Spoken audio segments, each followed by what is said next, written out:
Boa noite a todos.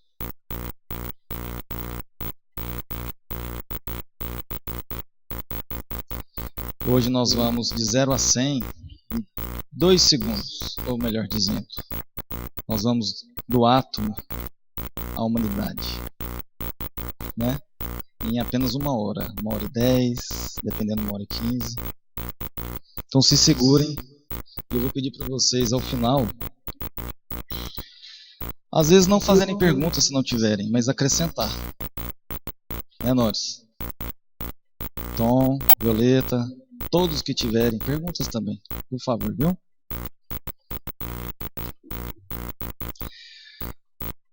Capítulo 7, Evolução e Hereditariedade. Então eu achei por bem a gente fazer um esboço inicial até do capítulo que eu falei, que foi o capítulo 4. Princípio inteligente e hereditariedade. O que a gente conhece sobre hereditariedade? Vai abordar 2 pontos básicos. Conjunto de qualidades físicas e morais, transmitidas dos pais aos seus filhos. O que entendemos como qualidades físicas e morais? Físicas, automatismo fisiológico. Se recordam disso? Automaticamente a gente adquire isso através do tempo. Nós vamos aprofundar um pouco, tá? Qualidades morais, psicológica, inteligência, herança da individualidade. Então aqui a gente observa o lado material, que é o automatismo da massa, da matéria em si, e o princípio inteligente, a parte pensante, e consequente junção entre os dois. Vamos encontrar a hereditariedade como lei que define a vida, circunscrita à forma em que se externa. Só a inteligência consegue traçar linhas inteligentes. Se nós não tivéssemos habitando um corpo, o que nós seríamos? Um corpo inerte. Necessário se faz um ser inteligente, nós enquanto espíritos, para movimentá-lo, tá? Em razão disso, atendendo-se aos objetivos finalistas do universo, não será possível esquecer o plano divino, quando se trate de qualquer imersão mais profunda na genética. Então, o que ele deixa claro aqui é que, sempre, em todos os momentos da criação do planeta e do universo, existe ali a mão celeste, Deus nosso Pai, ok? Sigamos. Esse rapazinho aí, quem sabe? Que é ele. Ele tá magrinho aqui, né? Então vamos ver o que ele fala pra gente. Os arquitetos espirituais, entrosados à supervisão celeste, gastaram longos séculos preparando as células que serviriam de base para o reino vegetal. Então eu lembrei daqui de um projeto na construção de um prédio. Tem lá os arquitetos, os supervisores, os mestres de obra e etc, né? Então vamos tentar pensar no mesmo sentido. E essa apresentação, esse capítulo 7, ele vai se fazer como uma crescente, viu, gente? Parte pequena, junção material e espiritual até o ponto nominal. Como? Nós vamos combinar o que? Eu fiz uma fórmula para a gente poder entender melhor, esboçar melhor. E terá que ter a junção de nucleoproteínas, mais glúcides, também carboidratos, tá? Para a gente não confundir, ficar mais fácil. Mais elementos primordiais, a junção das proteínas, nucleoproteínas, dos glúcides, os carboidratos.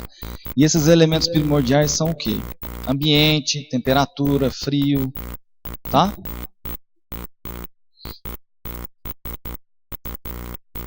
Vai se formar o quê? O que somos hoje. O fisiopsicossomático. Aqui é a nucleoproteína, viu? A gente vai começar já a destrinchar a fórmula. São proteínas associadas aos ácidos nucleicos, tanto no DNA como no RNA. Ácido desoxirribonucleico, sétima série, e ácido ribonucleico. Tá? Então, os ácidos nucleicos são esses dois itens. É a nossa chavinha da vida. Supõe-se tenham sido primordialmente há 4 bilhões de anos. No meu slide lá mais para frente é 4 bilhões e 600 milhões de anos. A primeira forma molécula capaz de transmitir capacidades hereditárias entre os seres vivos existentes. Entende-se que por cerca de 3 bilhões de anos, todos os seres vivos foram microscópicos, sendo nossa concepção atual, que a gente acredita atualmente. Admite-se tenham semelhança com os vírus que presentemente conhecemos.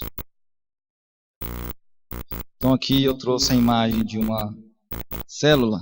Para a gente poder trabalhar ela, só trouxe essa imagem, tá? A gente pode perceber lá bem no centro da célula, o poro nuclear, o nucleolo e a membrana nuclear. Esse conjunto a gente chama de núcleo, viu? O que ele faz? Ele controla as funções da célula, então ele é que manda. Ele é o chefe, ele dá o norte. De forma geral, podemos dizer que o núcleo possui duas funções básicas. Regular as reações químicas, então ele ali é o alquimista em toda a célula, que ocorrem dentro da célula, e armazenar suas informações genéticas. O que tem dentro da célula? O nosso gene, os cromossomos. Ok? DNA, RNA. Dentro do núcleo encontram-se corpos em formatos esféricos, denominados nucleolos, compostos proteicos, DNA e RNA, e os genes nucleares, também conhecidos como código genético. Estes genes são os responsáveis não só pelas características hereditárias, nosso cabelo, a feição, como também pelo controle da maioria das atividades realizadas pelas células. Então já falamos de nucleoproteínas e agora nós vamos falar sobre função do citoplasma, sobre o que tange aos glúcidos. Além de servir de meio de reações metabólicas vitais, que são a glicose anaeróbica e a síntese proteica, é onde se localizam as mitocôndrias e o citoesqueleto, este mantendo a consciência e a forma da célula. É também o local de armazenamento de substâncias químicas indispensáveis à vida. Então vocês podem observar que eu estou focando muito o núcleo da célula e o seu outro parceiro, que é o citoplasma.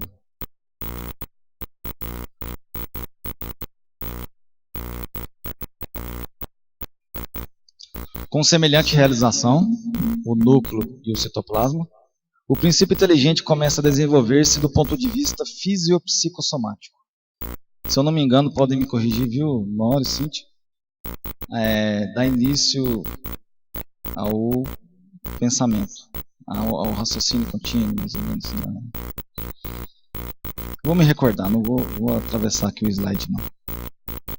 Qual o significado de fisiopsicossomático? Que pertence simultaneamente aos domínios do corpo físico e do corpo psicossomático, ao corpo e o espírito, sendo este o psicossoma, corpo espiritual ou perispírito. Não apenas a forma física do futuro promete então revelar-se, mas também a forma espiritual. Eu observei aqui que dá uma largada assim para o crescimento mais avançado, mais rápido, mais elaborado, mais complexo. Então a gente já saiu do ser unicelular e a gente está indo para os pluricelulares. Não sei se vocês estão percebendo aí um crescimento, viu? Fatores da hereditariedade. Na intimidade dos corpúsculos simples, se evoluiriam para a feição de máquinas microscópicas, formadas de protoplasma, nossa célula, o protoplasma, conjunto de toda a parte viva da célula, contida no citoplasma, exceto a membrana plasmática. e paraplasma, conjunto das inclusões não vivas existentes no citoplasma, como grãos de amido, gotas de óleo e sais minerais. Fixam-se vagarosamente sob influenciação magnética os fragmentos de cromatina, que é o quê? Complexo de DNA, RNA. Do que isso vai resultar? Organizando-se os cromossomos em que seriam condensadas as fórmulas vitais da reprodução, que são os cromossomas, sequência de DNA. O que isso vai ocasionar? Qual que é o resultado disso? Alguém arrisca? Sem ser quem viu os slides antes? O nosso código genético, os cromossomas. Aí, ó. Eu até estava assistindo um vídeo que a Cintia mandou no grupo, sobre os cientistas americanos, juntamente com os cientistas brasileiros, né, falando que esse código genético não tem jeito de se duvidar que foi feito por um ser inteligente, de tão complexo e perfeito. E até o final do vídeo lá fala que 90% das dúvidas que se tem a respeito dessa molécula, ela ainda é inexistente no nosso planeta. A gente só sabe 10%. Olha lá, né? Então eu cheguei à conclusão que o resto está aqui com a gente. Até a nossa pequena penetração no assunto, né? Então aí estão os cromossomos.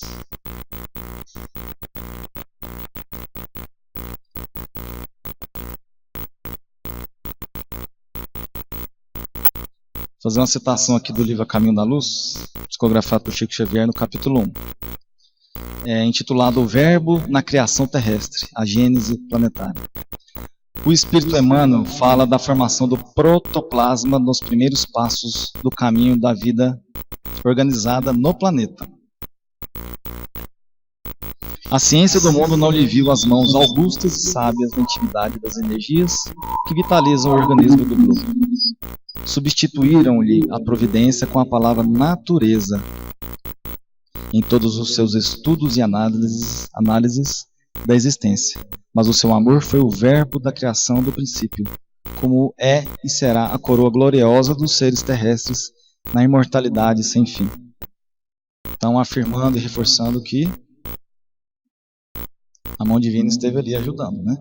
Impulsionando. E quando serenaram os elementos do mundo nascente, quando a luz do sol beijava em silêncio a beleza melancólica dos continentes e dos mares primitivos, estudamos que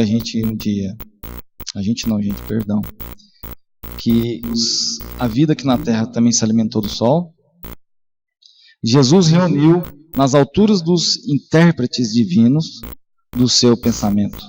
Viu-se então nascer sobre a Terra as amplidões dos espaços ilimitados, uma nuvem de forças cósmicas que envolveu o imenso laboratório planetário em repouso. Daí a algum tempo, na crosta solidificada do planeta, como no fundo dos oceanos, podiam-se observar a existência de um elemento viscoso que cobria toda a Terra. Estavam dados os primeiros passos no caminho da vida organizada. Com essa massa gelatinosa nascia no orbe o protoplasma, e com ele lançara Jesus à superfície do mundo o germe sagrado dos primeiros homens. Se eu não me engano, eu vou retornar aqui um pouquinho, peraí. Protoplasma, parte viva da célula, apenas para lembrar.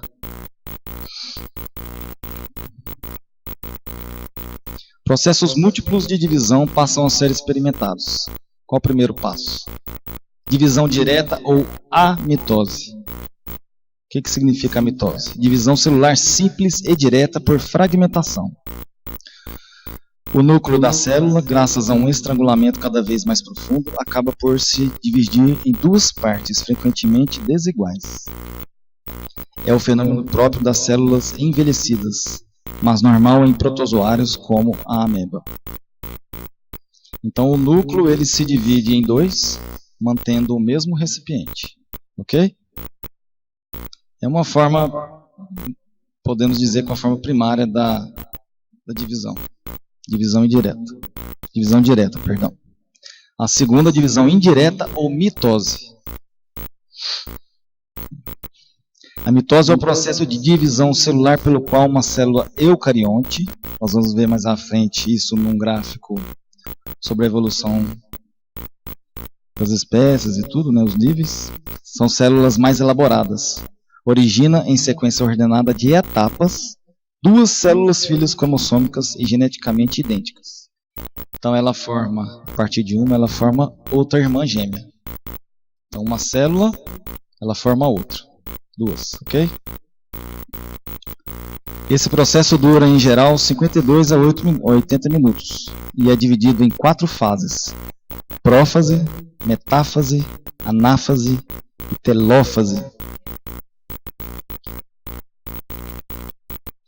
E o terceiro item, a divisão redutora ou meiose, produção das células sexuais.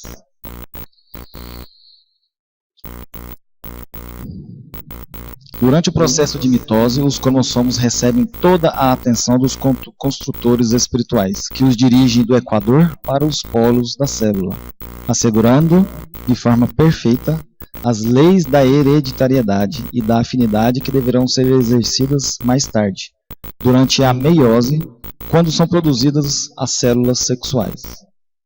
Vou destrinchar isso aí mais à frente, tá? Um slide ou dois.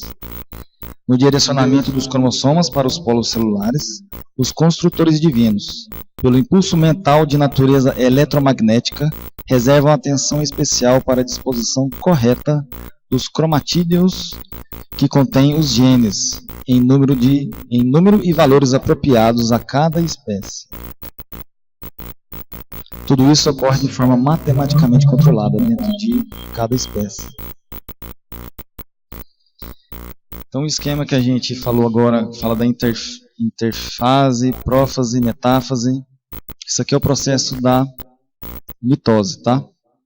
Começa com a interfase e vai se subdividindo até separar uma da outra.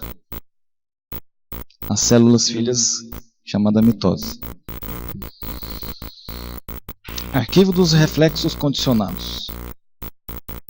Aí André Luiz fala aqui sobre nascimento, experiência, morte, encarnação e reencarnação, os planos físico e extrafísico, em que a crisália de consciência dentro do princípio de repetição respiram sob o solo como seres autótrofos, vegetal capaz de produzir seu próprio alimento orgânico, a partir de substâncias simples e de uma fonte de energia, comumente a luz solar. No reino vegetal, onde as células das espécies variadas em que se aglutinam se reproduzem de modo absolutamente semelhante. Como? Nesse domínio, o princípio inteligente, servindo-se da herança, habilita-se à diferenciação dos flagelos. A partir daí a gente começa a ser diferenciado. Já lá, né? Nós já somos hoje em dia, mas muito mais lá.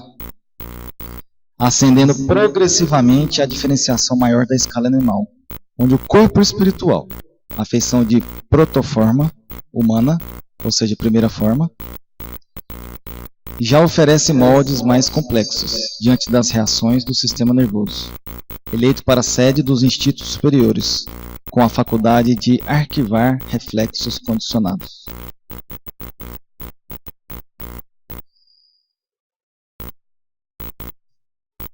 E a gente percebe aqui que ele já começa a arquivar como se diz, uma constância mentalzinha, né? Assim, já começa a dar os impulsos.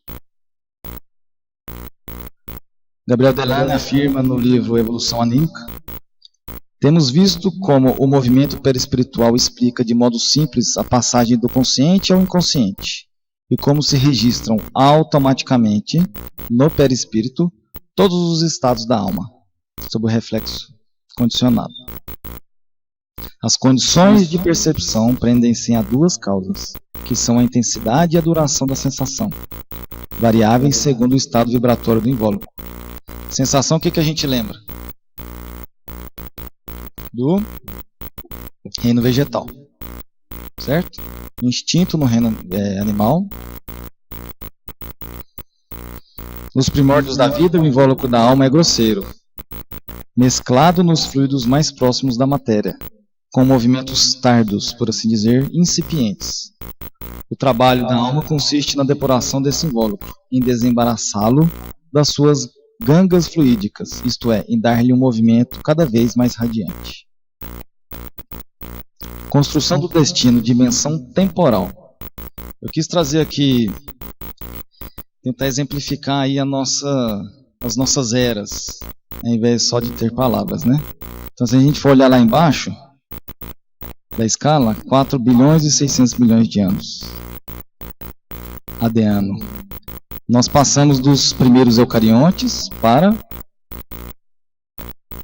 seres mais elaborados, viu? Nesta fase, o elemento espiritual deve agora viver como ser alótrofo, que é capaz de produzir o seu próprio alimento, mantendo-se com matérias orgânicas já elaboradas, com funções de pulsão e equilíbrio da nutrição.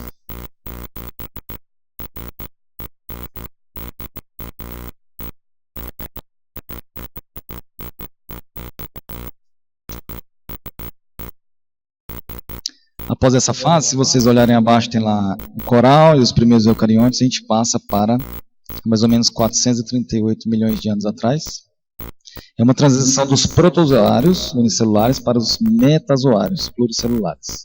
Conquista de um carro fisiológico constituído de órgãos, que ao seu turno são formados de tecidos compostos por células em complicado regime de diferenciação. Então a gente percebe aqui quase um formato de um peixe, né? Ainda sem coluna vertebral. E o próximo passo, continuando, a construção do destino entre a esfera terrena e espiritual. E aqui foi uma transição muito rápida, mas sempre lembrando sobre o automatismo e a herança. O automatismo como princípio material e princípio inteligente. Isso. Um ajudando o outro, tá? Passando por longas metamorfoses, atinge o reino hominal, em que os gametas se origem especializados e seguros no aparelho de reprodução, com elementos e recursos característicos para o homem e para a mulher, no ritmo do centro genésico, entre os aparelhos do metabolismo e os sistemas de relação.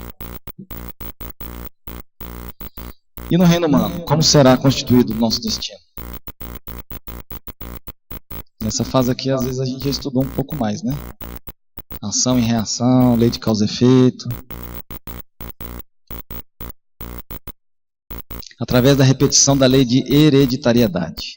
A gente herda só coisas materiais? Não.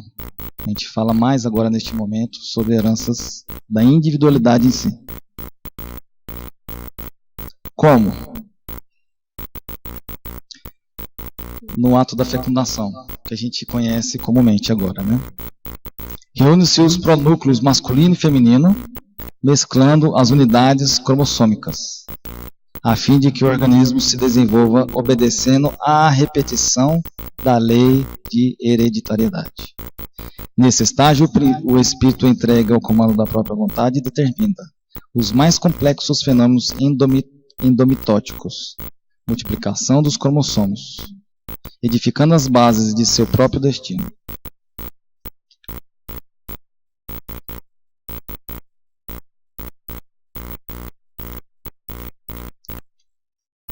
Hereditariedade e afinidade. Em épocas remotas, os semeadores divinos guiavam a elaboração das formas. Inicia-se o princípio inteligente na molécula. Os prótons e os elétrons se atraindo, se distanciando um do outro e vice-versa. Ou núcleo. Da continuidade pela hereditariedade, que é o gráfico que a gente viu.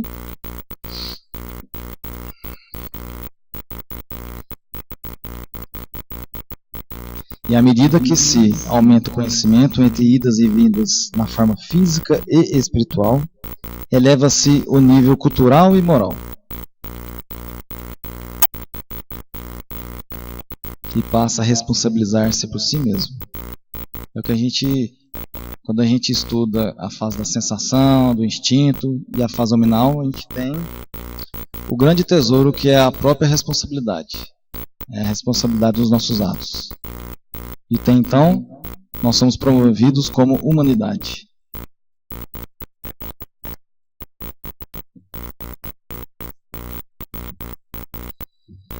Estamos felizes, né? Conseguimos chegar até aqui.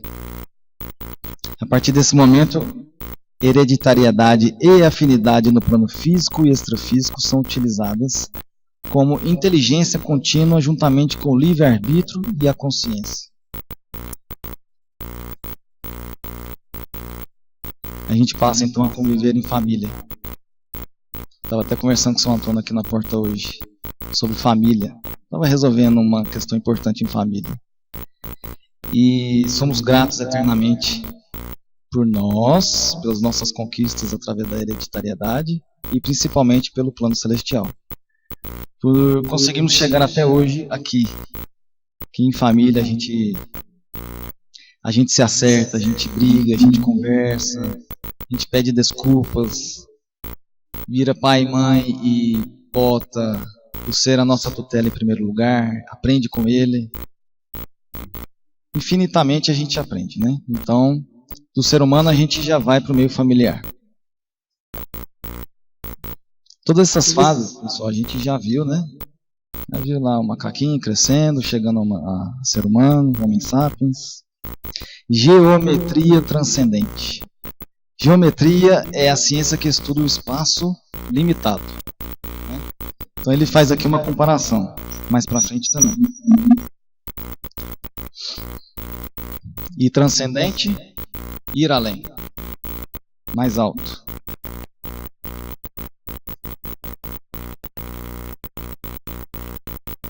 Chegada a essa eminência, a criatura submete-se à lei da hereditariedade, para ajudar aos semelhantes na escalada a mais amplas aquisições na senda evolutiva.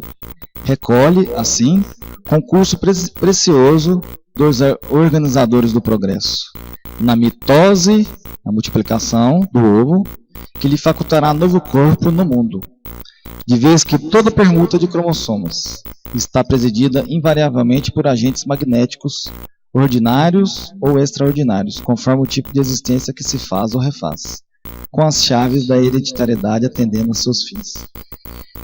Eu não vi ainda num capítulo tanta palavra hereditariedade, né? Vocês viram tanto que é importante, né? Então, às vezes quem não conseguiu entender bem assim, é interessante tirar a dúvida agora.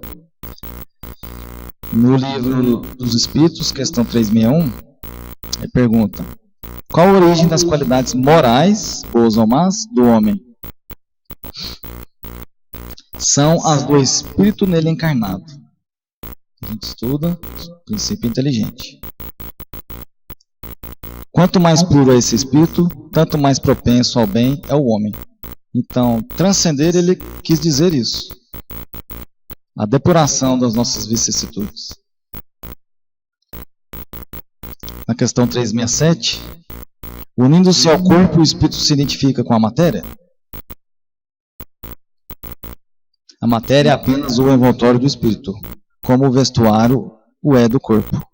Unindo-se a este, o espírito conserva os atributos da natureza espiritual. Então, o corpo é o espírito existe. Geometria elementar, germinativa, primitiva, primeira, mais simples, versus geometria transcendente. Então, a gente passa de um estado germinativo para um estado transcendente.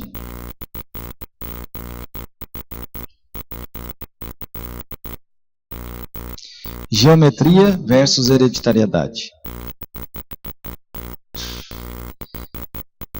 Geometria é uma palavra que resulta dos termos grego geo, terra, e metron, medir, cujo significado em geral é designar propriedades relacionadas com a posição, forma, tamanho e posição relativa de objetos no espaço. Conforme nos diz André Luiz no início do capítulo, é a ciência que estuda as propriedades do espaço limitado. Com base na simplicidade desse conceito, ele compara a geometria à hereditariedade, que é a lei que define a vida, circunscrita, espaço limitado, a forma em que se externa.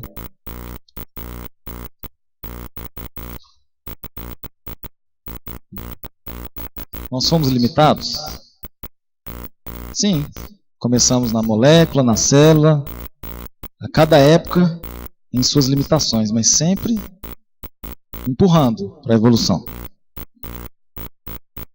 Assim, o ser que já se responsabiliza por si mesmo, utilizando-se dos recursos espirituais e morais, hereditariedade, adquiridos através da experiência evolutiva, mesmo sendo submetido às leis de hereditariedade, forma que se externa, pode influenciar a formação de seu corpo físico, propriedades do espaço limitado, alterando as recombinações possíveis dos cromossomos durante a divisão celular.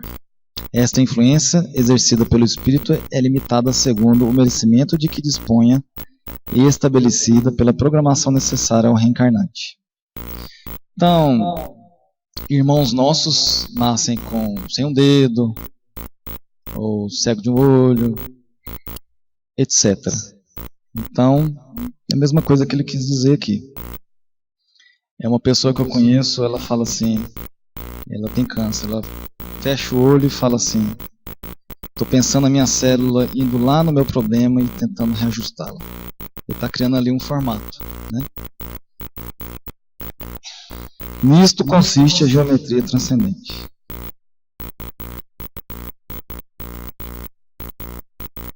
Hereditariedade e conduta.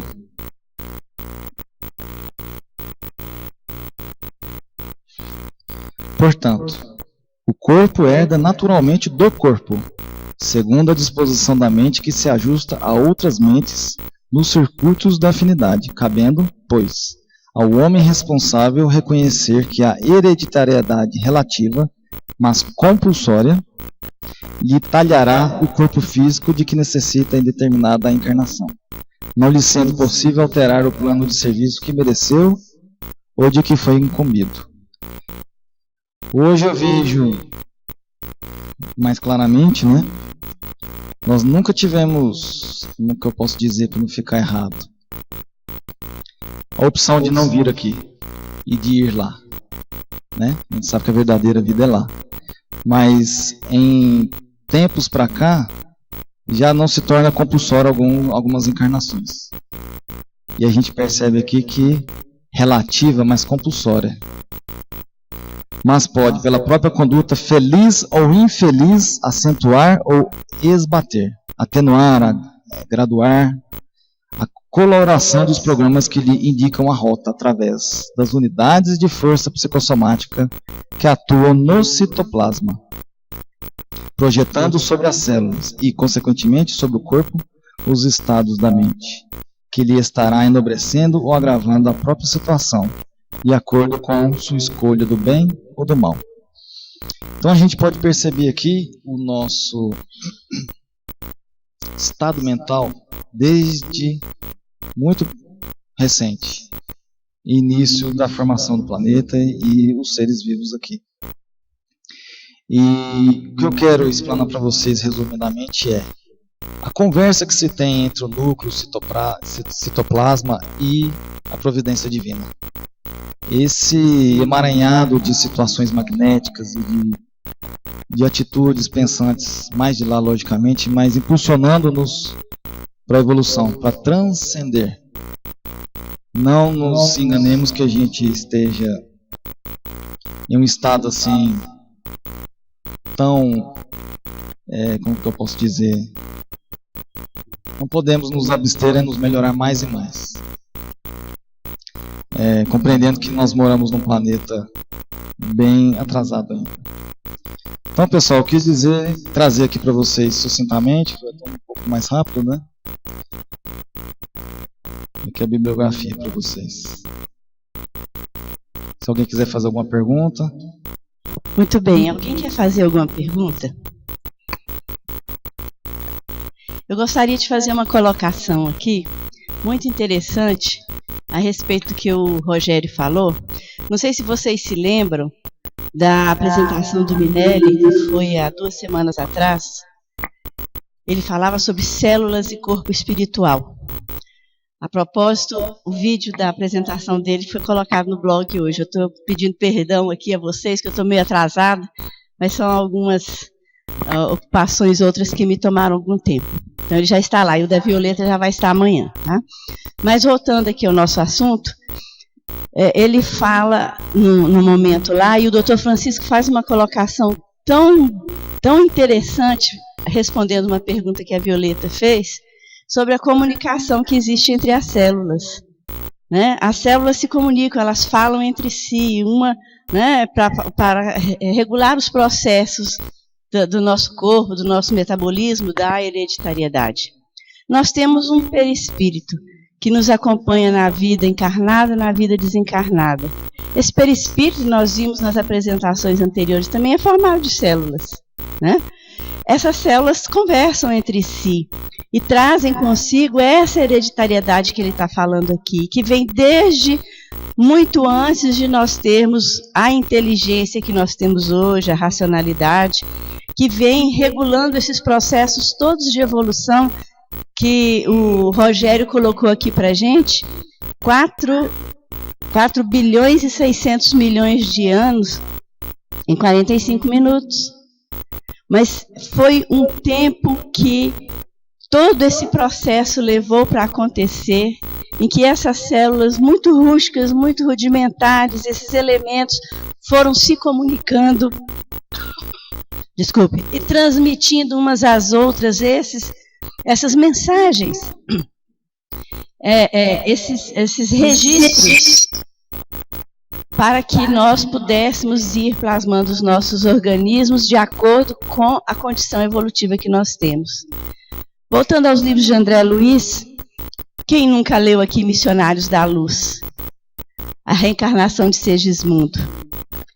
É uma das partes mais bonitas da literatura de André Luiz, em que, primeiramente, ele é levado ao entendimento moral e emocional com os seus pais. Os seus pais são respeitados no momento da comunhão sexual, os espíritos se retiram do ambiente e deixam que apenas os dois estejam lá na sua intimidade. Quando dormem, os espíritos que vão presidir aquele processo reencarnatório começam a trabalhar naquele processo da corrida dos espermatozoides para chegar no óvulo, e o Minelli falou com muita propriedade também na apresentação dele, que não é um acaso ou que não é algo assim, uma simpatia ou o espermatozoide mais ligeiro.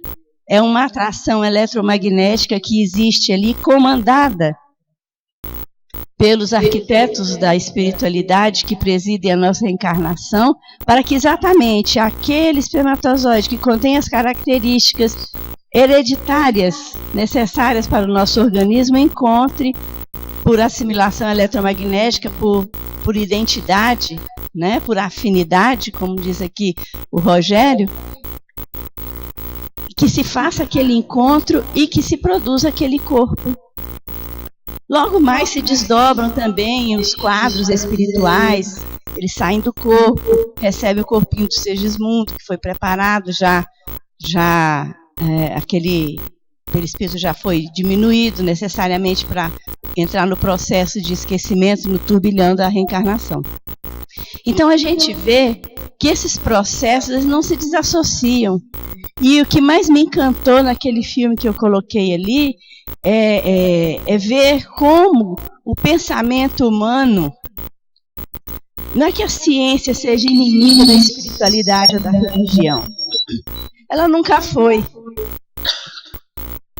mas por conceito mesmo, por necessidade, e eu acho que para deixar mais claro como foi todo o processo também de chegada do espiritismo nas nossas vidas, ela precisou combater, provar, insistir, experimentar, para nos mostrar como esses processos grandiosos são feitos e que não existe na Terra, no nosso conhecimento, na palavra dos cientistas, algo que explique o processo primordial, a não ser que algumas transformações tenham ocorrido fora da Terra, fora do nosso ambiente material. E isso, o próprio cientista disse, eu chamo de Deus. Então, por que nós estamos aqui fazendo todo esse processo, batendo, como nós dissemos lá no início, vocês me desculpem eu repetir, mas eu acho que ficou como lema aqui do nosso estudo, batendo com a pedra na cabeça. É para entender quem nós somos, de onde viemos, por que viemos e para onde nós vamos. É preciso levar esse conhecimento ao longo desse processo evolutivo, tanto quanto o nosso corpo material, espiritual, a nossa mente, o nosso princípio de inteligência, precisa se desenvolver para alçar mundos superiores. Nós estamos em franca evolução do nosso organismo também. As crianças que nascem hoje têm outras necessidades, trazem outros que nós chamamos doenças ou problemas, né? Muita sensibilidade a determinados elementos da natureza, como lactose, como glúten, como tantas coisas, como carne, né? Como em diversos alimentos. Por quê? Porque esse organismo está se transformando para mudar as suas necessidades, porque se desenvolve aí uma inteligência muito maior do que a própria fisiologia do corpo humano. E esse corpo, para acompanhar essa mente, para acompanhar esse processo, precisa também evoluir com outras necessidades fisiológicas. Quando a gente estuda, por exemplo, a vinda de Jesus à Terra, e a gente sabe que vai estudar e não vai entender muita coisa, né? Pelo pouco que nós já sabemos, quantos anos foram necessários para se preparar um corpo que recebesse aquela entidade de luz. E por que aquele corpo era diferente? As necessidades dele, ele tinha um corpo físico adequado ao ambiente da Terra, óbvio. Não se derrogou lei alguma para que ele renascesse. Mas era um corpo completamente adaptado às necessidades espirituais. Por que ele se retirava? Porque naqueles momentos ele se afastava de tudo e ia para um lugar onde ele pudesse meditar. Porque era naqueles momentos em que ele projetava aquela entidade espiritual que era ele, para fora daquele corpo limitado, para aurizar as energias que ele precisava para se manifestar na vida material. Mas ele já era um ser evoluído. Nós estamos caminhando a passos lentos, mas estamos. Porque é necessário que seja lento para que essa evolução e esse progresso se consolidem de forma adequada. Nós conhecemos o ditado que a natureza não dá saltos, não é verdade? Então, o bonito da gente ver nesse processo todo é exatamente ver como nós crescemos de uma fagulha e esse princípio inteligente foi se desenvolvendo para receber essa racionalidade e estarmos aqui hoje. Quando a gente se pergunta, até ontem, quando a gente se perguntava quem eu sou, por que eu sou, de onde eu vim, para onde eu vou, parecia uma coisa muito remota. Hoje, a gente já pode entender isso com mais propriedade, principalmente porque estamos aprofundando com a nossa condição esses estudos que nos estão sendo trazidos aqui. E a cada semana que passa, quando a gente lê o livro assim muito rapidamente, ou lê os títulos ou subtítulos, a gente fala, um capítulo não tem nada a ver com o outro, aí é que a gente está enganado. Olha como uma coisa tem a ver com a outra. Olha como o processo de evolução do entendimento é semelhante ao processo de evolução da nossa evolução, da Terra em que nós vivemos. Então é bom a gente refletir sobre isso, para que nós sejamos eternamente gratos a Deus pela oportunidade, por mais difícil que ela seja. Ela está tirando de nós, está nos tirando da preguiça mental e da preguiça espiritual, né? Para nós nos reconhecermos. Isso tem um propósito, que talvez nós não entendamos agora. Mas na hora certa, nós foi por isso. Não tenham dúvida que vai acontecer assim.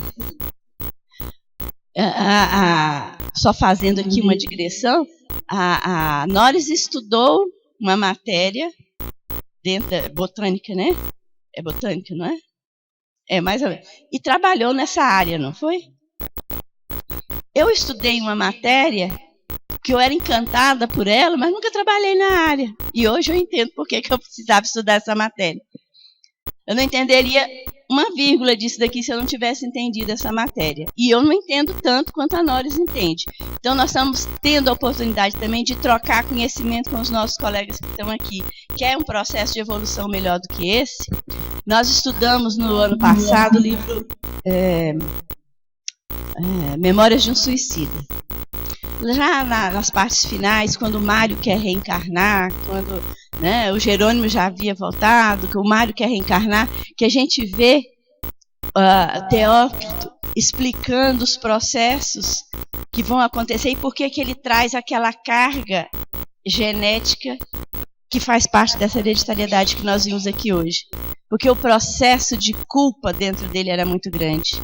Então, o organismo perispiritual dele estava carregado daquilo, as células dele no perispírito estavam carregadas daquela dor, daquela culpa, daquele problema, que ele carregaria tudo para o seu corpo físico numa próxima encarnação. Então, tudo isso faz parte do nosso entendimento. Então, vamos aproveitar essa oportunidade. Se alguém quiser fazer mais alguma colocação dentro do tema aqui, é bem-vindo. Eu estava sem voz, acho que eu fiquei assim, com saudade de falar, foi por isso que eu peguei o microfone. Então, eu vou passar a palavra para outras pessoas aqui que com certeza tem mais alguma coisa para colocar. Ninguém?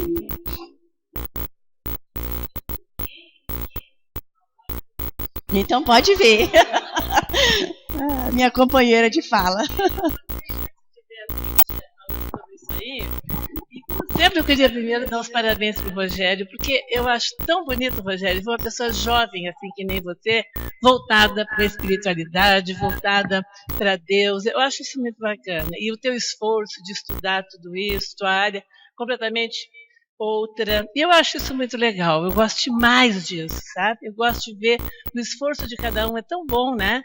E o meu também, porque a Cíntia estava falando ali a minha área botânica. Na verdade, eu sou agrônoma, trabalhei muitos anos com genética e melhoramento de plantas. Por isso é que eu entendo um pouco das palavras que estão ali. Mas realmente André Luiz é profundíssimo nisso aí.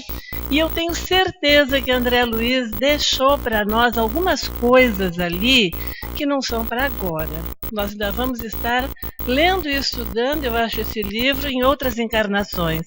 Porque tem coisas que não dá para a gente entender perfeitamente agora, né? E eu volto àquele assunto da outra vez que eu falei sobre, quando ele fala um pedacinho lá, que ele diz que lá no outro capítulo primeiro, os cromossomos, eles partilham do corpo físico pelo núcleo da célula e do corpo espiritual pelo citoplasma. E ele volta de novo aí no Rogério, né? Falando isso, e ele fala um nome ali que eu acho que o Rogério deixou de lado, porque ele deve ter procurado achar o bióforo, né?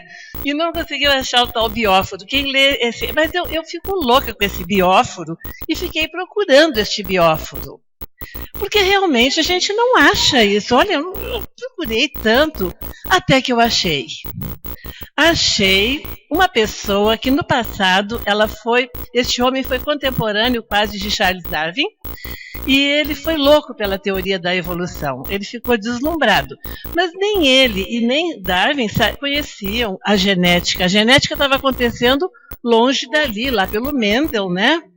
E naquela época não tinha comunicação nenhuma, não tinha internet, não tinha nada. Eles não sabiam de genética. Darwin teve todo o insight. Mas se ele tivesse conhecido Mendel, ele tinha vibrado de felicidade. Porque ele ia conseguir explicar a teoria da evolução de uma maneira muito mais legal, né? Bem, o fato é que esse senhor, chama August Weismann, esse nome é alemão, ele fez um trabalho muito interessante e ele fala nos ditos bióforos. Eu não tive tempo, porque eu encontrei este homem agora, quase antes de vir para cá. Então, eu não consegui ficar pensando muito nele, né? Mas eu escrevi uma frase, porque eu precisava escrever para não esquecer. Senão eu ia esquecer, porque eu nunca vi isso, né? Mas antes de falar nos bióforos aqui, e indo para os bióforos, eu botei uma coisa, Cíntia, que tem a ver com o que você colocou aí, sobre hereditariedade e afinidade, que você trouxe no seu slide, muito bacana também. Eu escrevi assim, ó, no momento em que então eu vou resumir o que tu falou aí. No momento em que o princípio inteligente desperta para a razão, ele passa a ser um espírito, certo?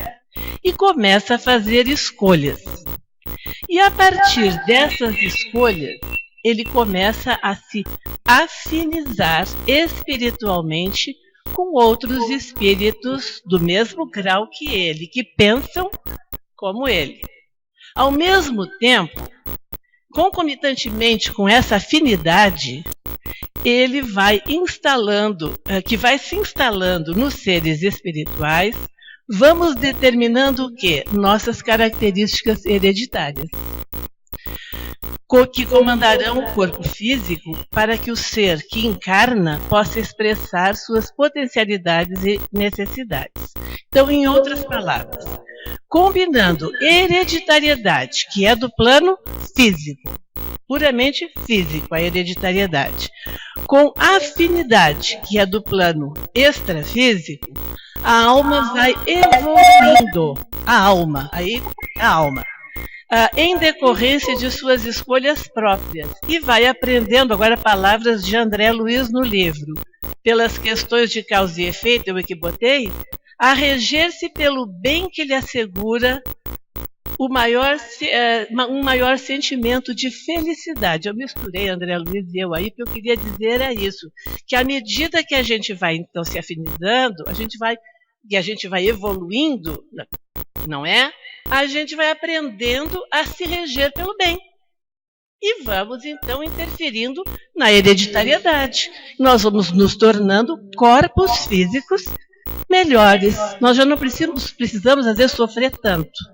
E vamos, como tu falou mesmo aí, né, Cíntia? Nós estamos num processo evolutivo desse corpo físico. Graças a Deus, não é? Bom, isso foi depois, mas o bióforo, olha o bióforo. Ele botou isso aí e eu fiquei doida com isso, né? Ele escreveu, aí eu fiz uma confusão mental, só que antes de sair, vocês vão ter que me acompanhar um pouquinho. Olha aqui, ele começou o livro falando na geometria, e ele começou o capítulo falando na geometria, e terminou o capítulo falando na geometria transcendente. Então olha aqui, eu tive que escrever o que eu entendi. Interpretando os cromossomos como um grupo de caracteres em que a mente se inscreve, porque, na verdade, a mente está dirigindo ali. O cromossomo, a gente falou no Sigismundo, né? Na encarnação do Sigismundo. Quem vai chegar primeiro e vai fecundar aquele óvulo que já foi escolhido? Porque aquele óvulo tem os cromossomas que a espiritualidade quer para unir com os outros cromossomos que a espiritualidade acha que tem que fazer a união para sair aquele indivíduo, né? Bom, então, ou seja, sabendo que esses caracteres são constituídos pelos genes, não é? Da mesma forma que uma linha é formada por pontos, então aí isso é palavras de André Luiz. O que ele imaginou? Ele imaginou o cromossoma, que é aquela linhazinha, duas linhazinhas das cromátides, né? Feitas do quê? De genes. 1, 2, 3, 1, 2, 3, 1, 2, 3. Ali os genes, fazendo aquelas uniões.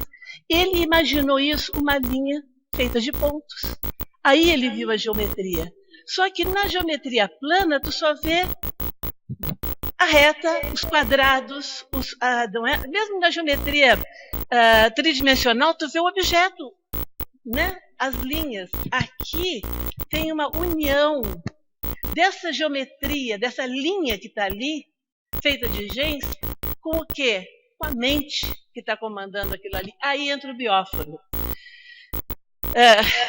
Aqui, ó, essas linhas formadas por um ponto. E que esses genes, os genes que estão nos cromossomas, se mesclam com elementos chamados bióforos. André Luiz diz isso ali.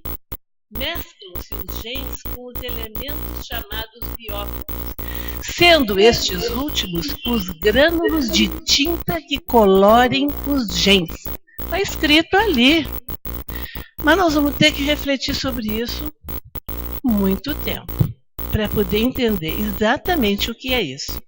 Eu entendo que esses bióforos, que eles dizem que estão no citoplasma, e esse senhor que eu conheci antes de vir para cá, esse Weissman, ele disse que estão nos mitocôndrias das células, eles são os que comandam a formação dos tecidos e dos órgãos.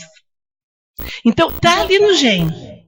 Mas o que atua naquela célula para dizer, você vai ser um fio de cabelo, você vai ser pele, você vai ser o nervo óptico, você vai ser a unha, o osso. Quem diz isso para a célula? Porque a célula-tronco não é nada no início. A célula-tronco é uma massa de coisas exatamente iguais. Algo conta para essas células. Conta para elas, vocês aqui, este grupo, vão ser isso. A mitocôndria, ela não é responsável pela respiração da célula? A mitocôndria é a usina de força da célula. Pois é. E tem DNA materno ali, só da mãe. Sim. Só da mãe. Mas como ela é responsável pela respiração? E se na respiração, vamos dizer, sair da célula para nós, na respiração, a gente respira o oxigênio e a gente respira o fluido cósmico universal também. Aí é outra Talvez respiração, essa respiração, esse processo respiratório também existe na grande parte, existe na pequena parte. Sim. Vamos partir do princípio que é por aí. Vamos partir dessa linha de raciocínio.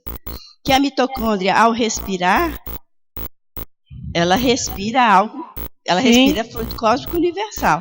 E talvez a partir daí ela traga esses grânulos que vão Isso tudo é para a gente ficar pensando. Você tem razão. É isso mais ou menos que eu acho que a gente tem que pensar, né? Quer falar? Alguém? Então, isso que eu achei interessante. Ver se acabei minhas mitocôndrias aqui. Porque você sabe que eu sei uma história do mitocôndria que eu adoro, mas eu não vou falar aqui. Mas os mitocôndrias da célula da gente têm DNA só materno. Só materno. Nós temos o nosso DNA, que é o meu pai e minha mãe, que uniram-se e deram coisa, mas nas minhas células, os mitocôndrias que estão nas minhas células são única e exclusivamente da minha mãe, o do Rogério é única e exclusivamente da mãe dele, a sua é da sua mãe. São os dois tipos de DNA que nós temos no corpo.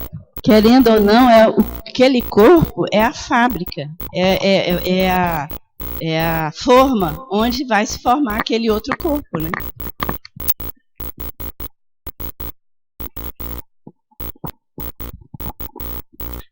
Boa noite, né? Aproveitando a Cíntia falar sobre o que ela estudou, mas eu também estudei, minha formação é de farmacêutico, então eu tenho uma afinidade aí com as palavras, assim como a Norris, né? Mas eu estou me lembrando de também um estudioso, cientista chamado Richard Dawkins, não sei se acho que ele é inglês, biólogo, também estudante, né? E escreveu 2 livros, até pesquisei aqui para lembrar o nome dos livros, chamava O Gene Egoísta e Deus, um Delírio. Então ele é ateu e tentava explicar a biologia, essas formações todas que estamos vendo aqui, à luz da biologia somente, da matéria, né? E a gente vendo o André Luiz e vemos que tem coisas que chegamos na encruzilhada, né, Norris? Chega-se num ponto em que a biologia tenta, vamos esperar mais 10 anos de pesquisa, 20 anos, né? Aí eu penso que o Richard Dawkins deveria ler o André Luiz. Né? Deveria. Ele perguntaram, e Deus, você não considera? Ele disse assim, Deus é uma variante fora da minha análise. Então ele não joga para dentro do sistema de pensamento dele. Porque ele é ateu, ele não tenta criar outras variantes que ele não considera. Então, mas a gente vendo o livro aqui do André Luiz, e as palavras todas, né? A gente pensa que o Richard deveria ser. E há outro Richard depois, ele é um médico também americano, mas não me lembro o sobrenome dele, até deu uma entrevista na Veja certa vez. Ele dizia que 3% dos cientistas americanos talvez sejam ateus. A maioria são religiosos, mas não declaram. Porque se declararem-se religiosos, a academia despreza eles. Então eles perdem as verbas, né, eles não encontram apoio científico. Então, ateus são religiosos intimamente, mas ateus da boca para fora para garantir a academia, para ascender-se na hierarquia das faculdades, né? Esse é um Richard americano que falou, inclusive, na revista da Veja, que ele considerava que tornou-se crente no momento que ele ia nas escolas, nas escolas, nos hospitais especialmente, onde ele via a dor humana, e ele percebia que a biologia somente não explicava, né? Vamos apresentar então a evolução em 2 mundos para esses 2 cientistas. Muito bem. Tem uma pergunta ali. Você que é de Silvânia? Sou lá de Silvânia. Boa noite a todo mundo. Para complementar o que estava sendo falado, essa questão do projeto Genoma, o Francis Collins, que foi um dos coordenadores do projeto Genoma, ele afirmou porque tinha a grande esperança com relação ao projeto Genoma, que explicaria a formação da vida, né, de onde a vida veio, etc. E esse Francis Collins, que foi um dos coordenadores, falou no final, acho do ano 2001, que não teria como explicar, porque tudo que eles encontraram no mapeamento genético não chegaria-se à opinião ou ao resultado de onde surgiu a vida. E ele falou que isso tem uma engenharia muito além do que a gente imaginaria, né? E aí, entrando já no capítulo sobre a hereditariedade, no livro de Missionários também, no capítulo 2, se eu não me engano, que fala sobre a glândula pineal, André Luiz mesmo fala que o espírito é um grande responsável, como ele é um ser criado por Deus e é um co-criador junto com Deus. Então a responsabilidade do espírito enquanto co-criador é dar o melhoramento ou a evolução da parte física, ou seja, a gente enquanto reencarna tem por responsabilidade a evolução do corpo físico. Então, só que aí ele complementa, né? Como a gente ainda erra mais do que acerta, as nossas reencarnações são para sanar débitos, né? Então o corpo nosso ainda é desse jeito, as doenças ainda são necessárias, os problemas, as provas, as expiações, etc. são necessárias por conta desses erros maiores que os acertos. Então, agora, aí a gente faz uma projeção, né? No mundo de regeneração, onde a gente vai regenerar tanto espiritualmente como fisicamente, aí no futuro, né, não pode pensar no futuro próximo, mas no médio e longo prazo, as doenças vão se desfazer necessárias. Eu lembro da Revista Espírita, o espírito de, acho que é Lacordaire, ele falava no planeta Saturno, onde falava que a constituição física dos corpos lá eram parecidas com as dos humanos aqui da Terra, só que não eram necessárias as doenças, as provas, porque lá já não tinha mais a necessidade de, vamos dizer, purgar os erros cometidos. Então a hereditariedade ela entra justamente nisso. O corpo mental, ou seja, o reflexo da mente do espírito, vai operar sobre os genes, e aí é onde vem a constituição física que a gente já tem hoje, né? Excelente contribuição. Mais alguém?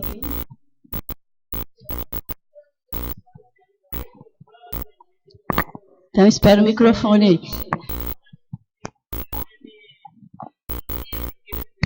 Espera aí, tá falando no microfone para ficar registrado, Norris. Ele escreveu aquele livro... não sei o que de Deus. Agora eu esqueci do nome do livro. Um livro que ele escreveu sobre o trabalho dele no projeto Genoma. Na introdução deste livro, o livro todo é uma maravilha e todo mundo pode ler, porque embora ele seja muito da área de genética, ele é escrito de uma maneira muito linda, muito bonita. Mas ele fala, mas isso aí que você falou, não sei se você leu esse livro, na introdução, ele fala a jornada dele, do ateísmo à crença em Deus. Ele não teve medo, viu, Tom? Porque eles têm mesmo medo, porque inclusive eles não conseguem financiamento para as pesquisas, né? Mas Francis Collins, ele começou o trabalho do projeto Genoma, ele não acreditava em Deus. E quando ele terminou, ele falou: eu tenho que dar a mão à palmatória. E é muito linda, só a introdução A Linguagem de Deus. A Linguagem de Deus. Esse livro. É espetacular. Só queria fazer essa complementação porque... e outra coisa, Francis Collins e Kardec, eu tenho a impressão que ele leu Kardec. Eu tenho um quadrinho que eu fiz do que ele falou, o que Kardec falou, que é exatamente assim. Bacana demais ler Francis Collins. Tudo bem, gente? Mais alguma colocação? Bom,